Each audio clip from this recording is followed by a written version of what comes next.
যদি সবকিছু দেখুন বিশাল একটা বিষয়। আনফর্চুনেটলি অনেকগুলো বছর, এক যুগেরও বেশি সময় ধরে মানুষের সমস্যাগুলোকে অ্যাড্রেস করা হয়নি। এখন বর্তমান যে সরকার, এটি জনগণের কাছে জবাবদিহিমূলক একটি সরকার, জনগণ দ্বারা নির্বাচিত একটি সরকার। খুব স্বাভাবিকভাবেই দিন শেষে আমাদেরকে কিন্তু জনগণের কাছে যেতে হবে, দিন শেষে আমাদেরকে জনগণের কাছে যেতে হবে। সেই জন্যই আমরা কাজ করতে চাই এবং কাজ করার মাধ্যমে আমরা জনগণের হৃদয় জয় করতে চাই। আমরা কতটুকু পারবো আমরা জানি না, তবে আমরা এতটুকু বলতে পারি, আমার সরকারের পক্ষ হয়ে আমি এতটুকু বলতে পারি যে আমাদের সর্বোচ্চ চেষ্টা থাকবে যে জনগণের প্রত্যাশা যতটুকু পারি বাস্তব বিবেচনা করে আমরা সেটি অবশ্যই পূরণ করার চেষ্টা করব।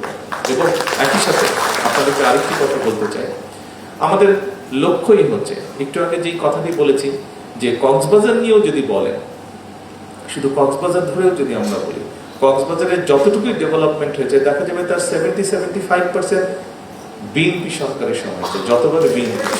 সেই জন্যই আমরা সেই লিগেসিটিকে ধরে রাখতে চাই, সেই লিগেসিটিকে ধরে রাখতে চাই বলেই আমরা রাত দিন পরিশ্রম করছি, চেষ্টা করছি, যা গত বহু যুগ ধরে হয়নি, জমে আছে মানুষের যে চাওয়া, মানুষের যে প্রত্যাশা, সেগুলোকে অ্যাড্রেস করার জন্য, সেগুলোকে বাস্তবায়ন করার জন্য। কিন্তু দেশটি কিন্তু আমাদের সবার, আমরা একা সরকারের পক্ষে কোনো কিছু করা সম্ভব না। সেজন্যই আমি বলেছি, আপনারা যদি কক্সবাজারকে একটি পরিচ্ছন্ন নগরী হিসাবে গড়ে তুলতে চান, তাহলে এখানে যতগুলো সংগঠন আছে, আপনারা যদি কালই সবাই মিলে বসে সিদ্ধান্ত নেন যে কক্সবাজারকে আমরা পরিচ্ছন্ন নগরী করব, আপনারা কিন্তু আগামী এক সপ্তাহের মধ্যে করতে পারবেন। এখানে দুটি সংগঠনের কথা আমি উল্লেখ করেছি, সেই দুইটি সংগঠন যদি একসাথে বসে সিদ্ধান্ত নেয় যে কক্সবাজারকে আমরা একটি ডিসিপ্লিন শহর, অর্থাৎ যানবাহন ডিসিপ্লিন ওয়েতে চলবে, পার্ক করবে, সবকিছু করবে, সুন্দরভাবে থাকবে। আমরা ছবিতে যেরকম বিদেশে থেকে গাড়িটা কিভাবে রাস্তায় চলাচল করে, গাড়িটা কি সুন্দরভাবে একপাশে সুন্দর করে পার্ক করে, এরকম যদি দেখতে চাই, যেহেতু টুরিস্ট শহর, দেশের মানুষে যেমন এখানে আসে, পৃথিবীর বিভিন্ন দেশ থেকে এই দেশে মানুষ এইখানে আসে মানুষ দেখতে, কাজেই শহরটাকে আমরা সুন্দর করে করতে পারি। এরকম অনেক কিছু আছে যা আপনারা নিজেরাই করতে পারেন, সরকারের মুখোমুখি আপনাদের করতে পারেন। মূল কথাটি হচ্ছে, আসুন দেশটি আমাদের সকলে, আমরা শুধু সরকারের উপর দায়িত্ব না, সরকার জনগণের সাথে কাঁধে কাঁধ মিলিয়ে কাজ করবে। আমরা যদি সকলে মিলে এগিয়ে আসি, নিশ্চয়ই আমরা আমাদের এই দেশের অবস্থার পরিবর্তন করতে পারব। যেমন পরিবর্তনটি আমরা প্রত্যাশা করি, যেমন পরিবর্তনটি আমরা যখন নিজেরা পারিবারিক পর্যায়ে বসি, বন্ধু বান্ধব নিয়ে বসে, আহা আমার দেশটা যদি এমন হতো, সেই আহা থেকে আমরা বাস্তবে রূপ দিতে পারবো যদি আমরা সকলে মিলে এগিয়ে আসি।